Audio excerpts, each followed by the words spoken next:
Palmolive Soap, Your Beauty Hope, and Luster Cream Shampoo for soft, glamorous dream girl hair bring you Our Miss Brooks, starring Eve Arden.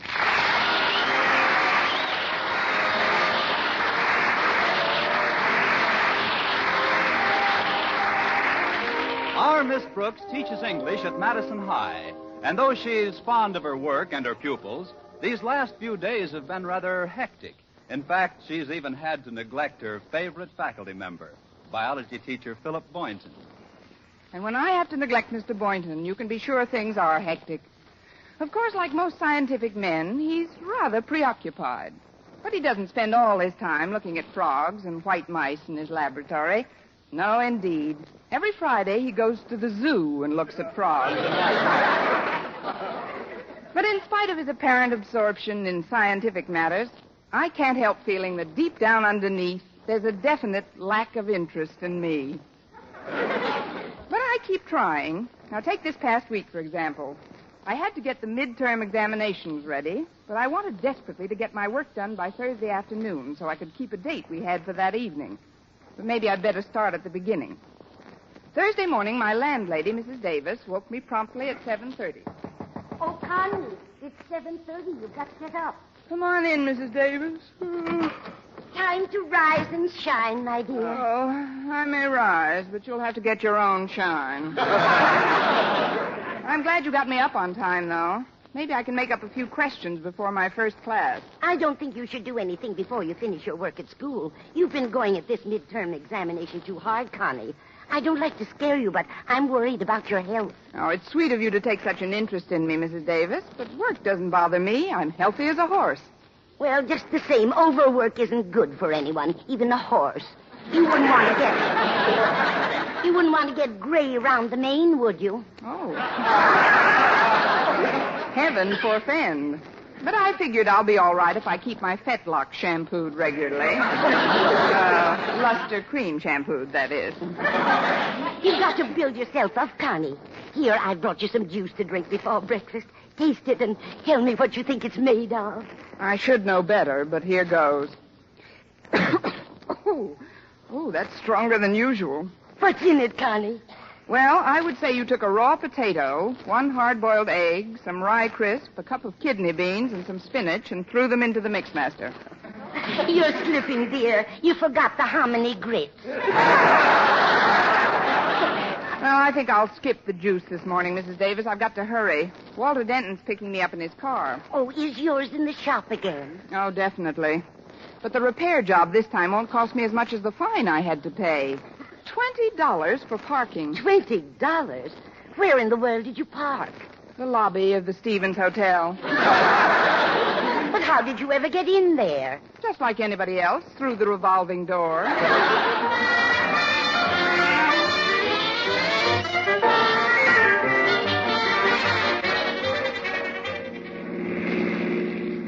I'm glad you picked me up early, Walter. I've got some work to get done before my first class. Oh, that's all right, Miss Brooks. Glad to be of service. But did you say you've got work to do before your first class? Yes, Walter, I'm preparing questions for your midterm exams.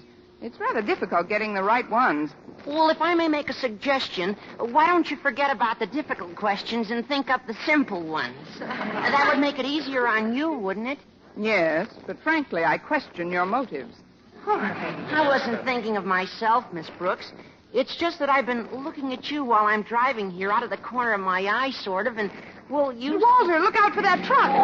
Oh! Sorry. Guess I looked out of the wrong corner. Anyway, I've noticed that you've changed a little. Changed, Walter? Yeah. I remember when you first got to Madison High, Miss Brooks. You were so vibrant. You were actually pulsating with life and energy, and, well, gosh, you always seem to be sort of shimmering. And that's not all. I come in 6 delicious flavors. I'm not kidding, Miss Brooks. You've got to watch your step. How long do you think the bloom of youth will cling to your cheeks? It's all according to how you put it on, Walter. I hope you don't think I'm being too personal, Miss Brooks, but as I look at you, I can't help thinking of something. What's that? Did you ever drive out in the country and come to an old deserted pasture? Well... And did you ever see at the end of the pasture One lonely old horse with sad brown eyes staring over the fence rail. I knew I should have shampooed those fetlocks. I'm not comparing you to a horse, Miss Brooks. I know, Walter. I'm not fast enough. Now, it's just the look the horse gets in his eye when he's all worn out. As if to say, I've done my work, and now I'm old. Just an old, tired, beat-up, lonely horse with nothing to show for my years of faithful service. It's his own fault. When he was young, he probably made a man's neck out of himself.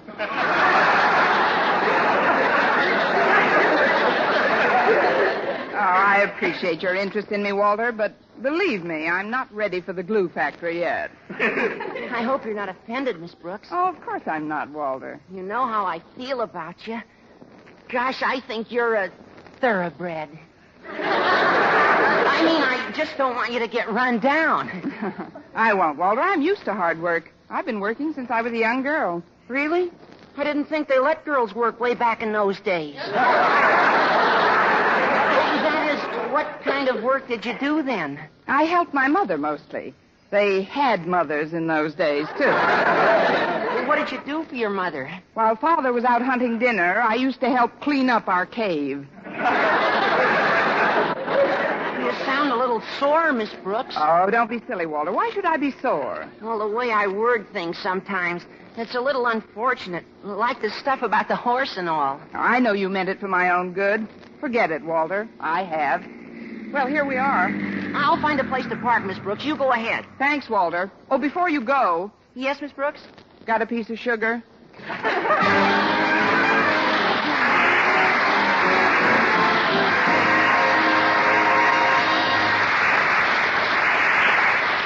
Our Miss Brooks, starring Eve Arden, will continue in just a moment. But first, here is Vern Smith with an important announcement. Palmolive Soap is giving away prizes worth $67,000. A grand prize of $25,000 in one lump sum or $100 a month for life. And that's not all. There are over 2,000 prizes in Palmolive's big treasure chest contest. Ford sedans, Westinghouse laundromats, From Silver Fox scarves, Toastmaster toasters. and it's easy to enter. Complete the last line of this jingle. A fresher, brighter-looking skin is something I would like to win. I'll get Palmolive soap today. Da-da-da-da-da-da-da. Write your last line on a plain sheet of paper or use an official entry blank giving complete rules obtainable at your dealers. Include your own and dealer's name and address and mail with the big word Palmolive from the front of the wrapper of one regular and one bath-size cake of Palmolive soap to Palmolive, Box 92, New York 8, New York. Now, here's the jingle once more. A fresher, brighter-looking skin is something I would like to win. I'll get Palmolive soap today. Da-da-da-da-da-da-da. Mail your entry to Palmolive, Box 92, New York 8, New York. But hurry! Contest closes November 20th. Enter this week. Get Palmolive soap for a lovelier complexion. Remember, doctors prove Palmolive's beauty results.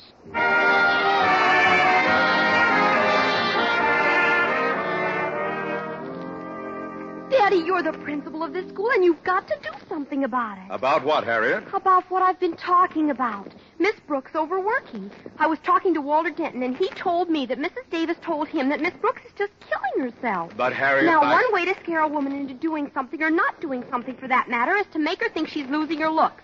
And another way is to get her interested in doing something other than the thing you want her to stop doing. It's as simple as that. That isn't simple enough. What are you talking about, Harriet? Look, Daddy. We've got to try and get Miss Brooks interested in something outside of schoolwork. Now, I'll talk to Mr. Boynton first. Then as soon as I find Miss Brooks, I'll send her in here to talk to you. Agreed? Absolutely not. Good. I knew you'd see it my way.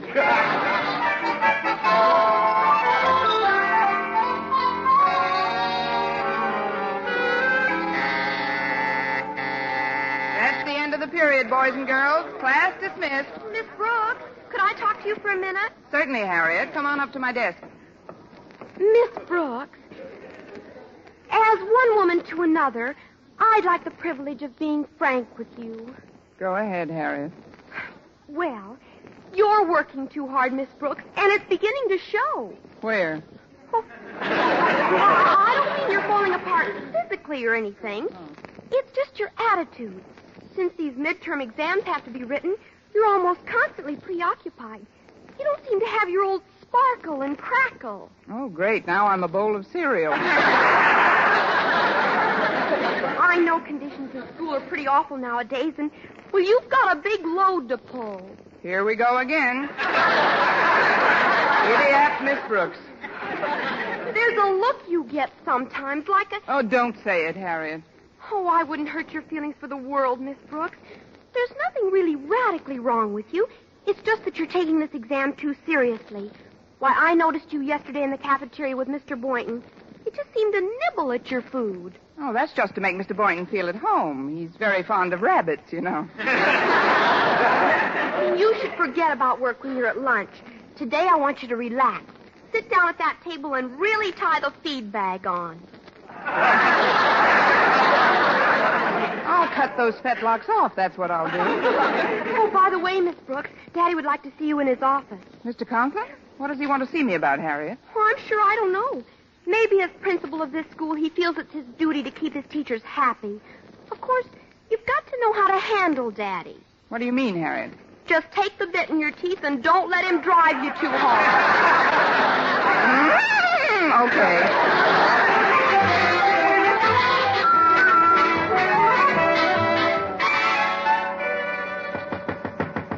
Come in. Oh, it's you, Miss Brooks. Have a chair. Thank you, Mr. Conklin. I was just finishing this report from the school board. Will you excuse me for a moment? Certainly, sir.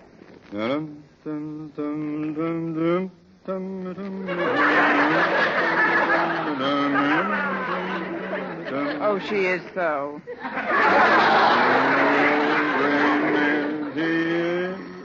No, excuse me, Miss Brooks. Hello? Hello, is that you, Osgood? Oh, yes, my dear. I'm glad you got my message to call me back. I just wanted to remind you that this afternoon we're going, you know where, for tea. Oh, you mean to Mrs. Davis's. I haven't seen Margaret in ever so long. Miss Brooks will be there, too, won't she? Yes, Martha, that's the purpose of the little gathering, to help that party get her mind off. Well, that is, she's been working quite hard lately, and she looks like... That is her face. Confound it, Martha, I can't talk now. Oh, sure you can, Mr. Conklin. Just make believe I'm deaf, too. I'll call you later, Martha. Goodbye. Goodbye, Osgood. Oh, just one thing. Yes? If you see Miss Brooks, don't say anything about our dropping in today. Let's surprise her. Yes, Martha. Goodbye. That was my wife. She sends her regards, Miss Brooks. Oh, thank you, Mr. Conklin. No doubt you're wondering why I sent for you. Well, I'll be brief. During the war, my outfit had the most consistently high morale of any unit in Camp Bobrick, Ohio. Now, what has all this to do with you, you ask? A reasonable question. What has all this to do with you? I really don't know, Mr. Conklin. Of course you don't. Now, take the time we ran out of ping-pong balls. It was nobody's fault. As supply officer in charge of the post exchange, I had discharged my duties faithfully. But still, there it was. No ping-pong balls. There were murmurings from the men. Muttering and discontent swept through the recreation hall. But I refused to be thrown into a panic. Do you know what I did, Miss Brooks? I made those men use their heads. Weren't they a little big? I mean, how, Mr. Conklin? By finding another hobby. And that's what I called you here to tell you, Miss Brooks. You've got to find a hobby. Oh, but I have a hobby, Mr. Conklin. Oh, what is it? Collecting a biology teacher. That is, Mr. Boynton and I go to the zoo every Friday. I'm afraid that isn't enough of a change for you, Miss Brooks. No, what you've got to do is learn how to relax. Have a good time. Oh, but Mr. Conklin... Don't interrupt. You've got to concentrate on some outside interest, Miss Brooks. Fun.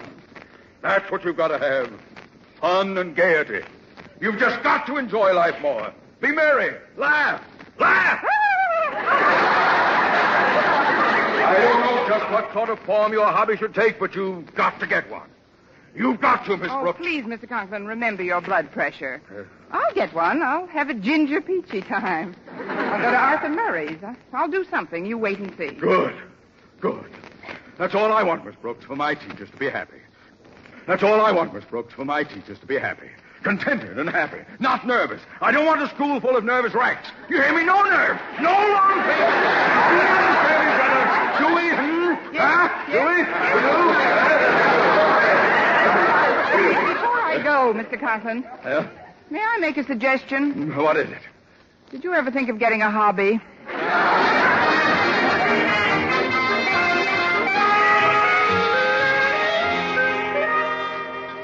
The cafeteria is pretty crowded today, Miss Brooks. I don't know how you managed to get this table. Oh, it wasn't hard, Mr. Boynton. I just told the two students who were sitting here I'd flunk them if they didn't leave. Oh, you wouldn't do that, Miss Brooks. No, not actually. I'll get our lunch, Miss Brooks. Just tell me what you want. Oh, I'll go along. It's fun to shove the little tray along the little railing. Gives me a feeling of power. No,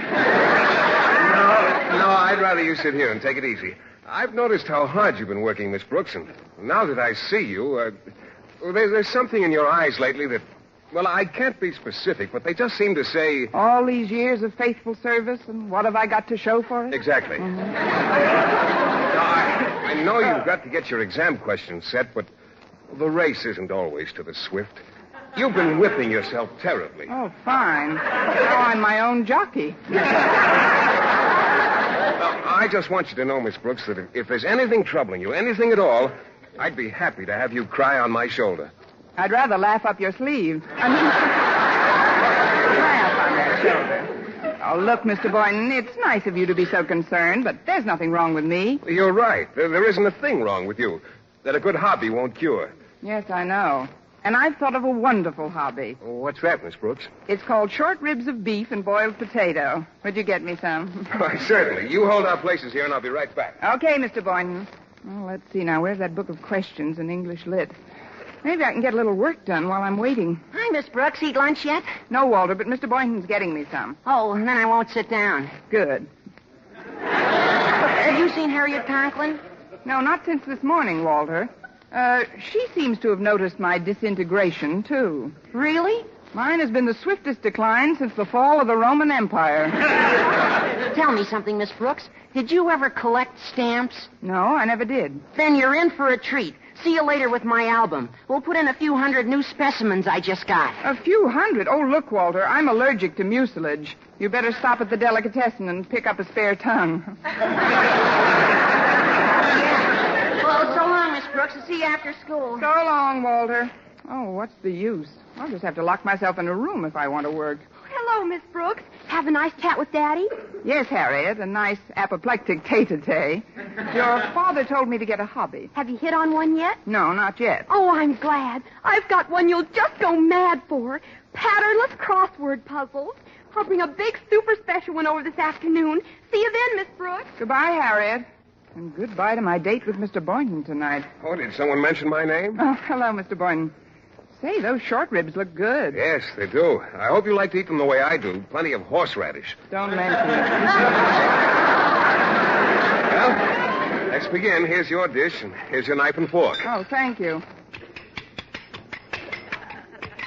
That was good. What's for dessert? Brooks, you didn't bolt your lunch down already. I'm afraid I did, Mr. Boynton. I've got to get some work done before my afternoon classes. Well, this is terrible, Miss Brooks. You're all keyed up. Look, do you play chess? Not if I can help it, Mr. Boynton. Well, I'm not very good at it, but it's wonderful relaxation. I'd be happy to teach you if you... Yes, well, some other time, Mr. Boynton. Now, if you'll just hand me my check. Oh, that's all right, Miss Brooks. I'll pay your check for you. Oh, thanks, Mr. Boynton. You can give me the money later on.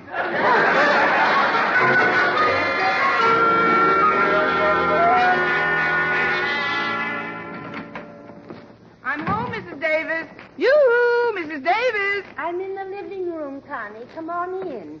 Well, I didn't get much of my test prepared at school, Mrs. Davis, so I've got to get to work right That can wait. I've got the yarn right here and 2 sets of extra-large needles. Just look at them. My seconds will call on you at dawn. What in the world are those foils for, Mrs. Davis? I'm going to teach you to knit. With this equipment, it won't be any time at all before you have yourself a nice Afghan. I don't want myself a nice Afghan. Give me an American boy every time. Knitting is just wonderful for the nerves, Connie. Just sit right here and help me roll this skein into a ball. Oh, but Mrs. Davis, I do it for you, Connie. Oh, all right. What do I do first? Just hold your hands about 6 inches apart. That's the girl. Now I'll start winding. Around and around and around and around and around and around and around and around and around and around and around and around and around. Why, what's the matter, Connie? Nothing. I just wanted to break the monotony. Now tell the truth, Connie. Isn't this fun? Oh, yes, indeed. This is more fun than drawing your fingernail over a slate. Now that we've got a ball, I'll show you how to cast on. Okay. What did you say, dear? Oh, it's the cat. Go away, Minerva. We're busy. Maybe she wants some milk. No, she just had her lunch. I made it for her myself. Maybe she wants some bicarbonate. Now, the first thing we do is catch the yarn onto one needle. So, like this, and like this. Oh, now don't unwind the yarn, Minerva. Be a good girl now. Yes, Minerva, be a good girl, and I'll boost you up to the goldfish bowl later on. Look, Mrs. Davis, if it's all the same to you, let's let Minerva knit for a while, and I'll play with the ball. You'll catch on to it in no time, Connie. Oh, I really must get some work done. If you'll excuse me, I'd like to go into the dining room. I can spread my reference books out on the table there. Very well, Connie. We'll do some more knitting, but the dining room? Oh, I knew there was something I forgot. You better get in there right away, Connie. You've got company. That's what I like, prompt messages. Well, hello. Well, I guess I beat you home, Miss Brooks. I guess you did, Mr. Boynton. So did I, Miss Brooks.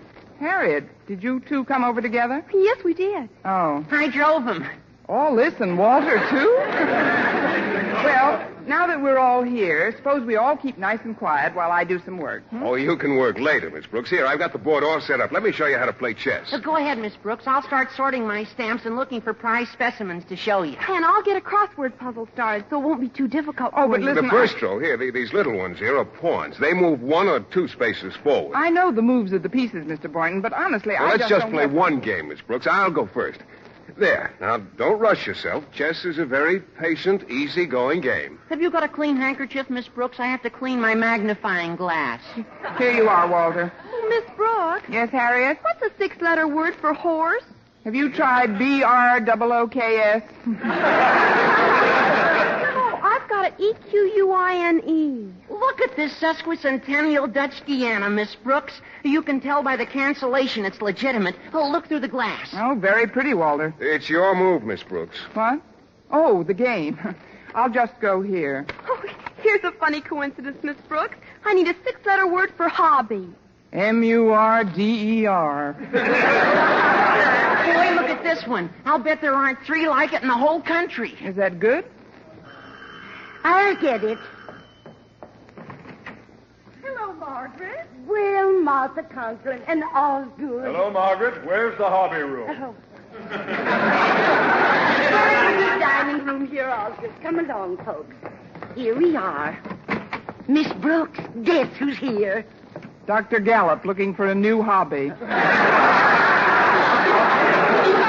and Mrs. Conklin. Well, let's not waste any time. We'll get right down to our hobbies. I brought over a bag of toys to be fixed for Christmas. I do this work every year. And I help Mrs. Conklin with my portable carpentry set. May I set my vise up over here? Oh, yes, Mr. Conklin, of course. I'll just dump these toys out on the table, if I may. There we are. That's not a legal move, Miss Brooks. Well, I was just... Oh, the chess game. I'm sorry, Mr. Boynton. I'll take it back. I'll move my knight instead. There.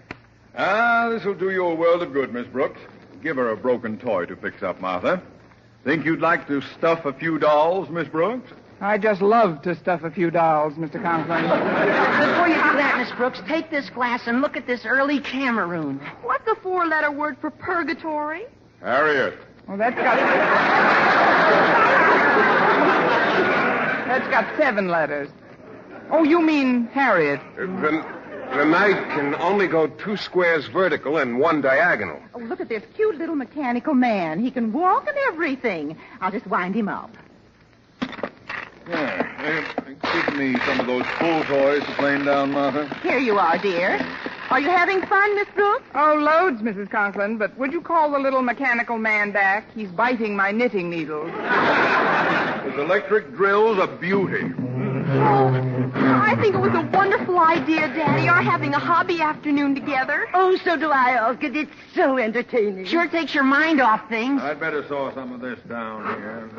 What do you mean, Mr. Boynton? The knight can only move 2 squares vertical. Oh, here's an awfully cute little wagon. It'll be as good as new when we fix the bell. There. Martha, could you show me that new drop stitch you mentioned last week on the phone? Oh, that wasn't a drop stitch, Margaret. That was a cable, I believe. These loose nails will never do. Never do. Motor seems to be broken on this. You can tell by the shape of the printing that this isn't genuine. Nine, let her work for Billy go. This horn is fine now. A little more planing and drilling should do it.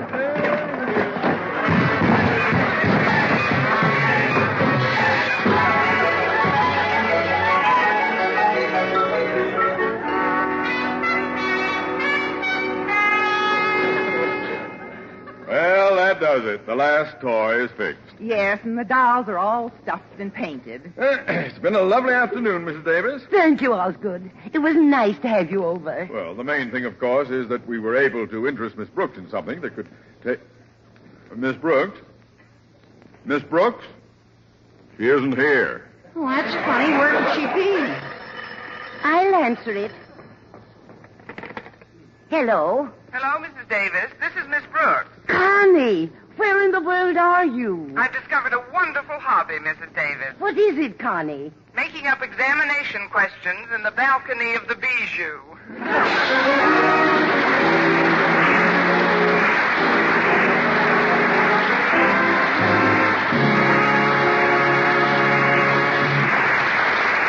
Arden as our Miss Brooks returns in just a moment, but first...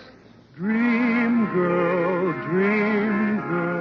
beautiful luster cream girl. Tonight, show him how much lovelier your hair can look after a Luster Cream shampoo.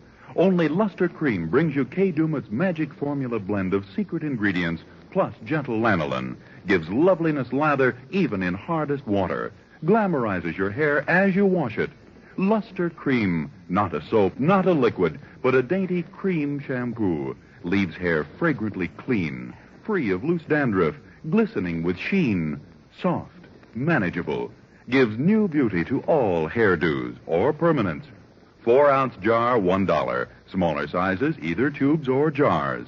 Tonight, try Luster Cream shampoo and be a Dream girl, beautiful luster cream girl. You owe your crowning glory to a luster cream shampoo.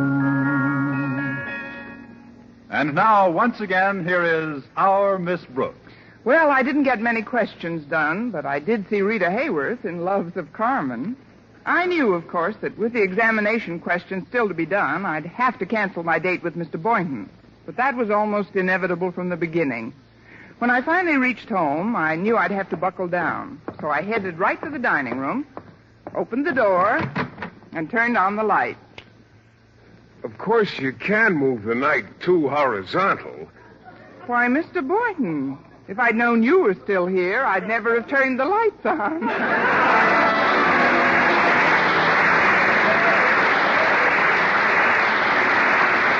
Next week, tune in to another Our Miss Brooks show brought to you by Palmolive Soap, your beauty hope, and Luster Cream Shampoo for soft, glamorous dream girl hair.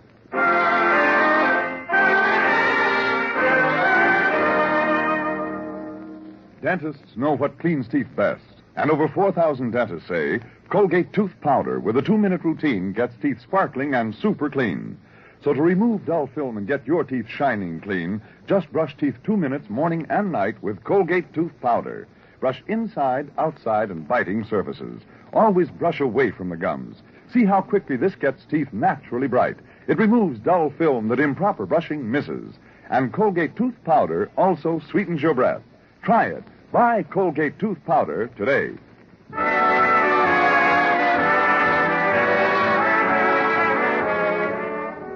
For mystery liberally sprinkled with laughs, listen to Mr. and Mrs. North.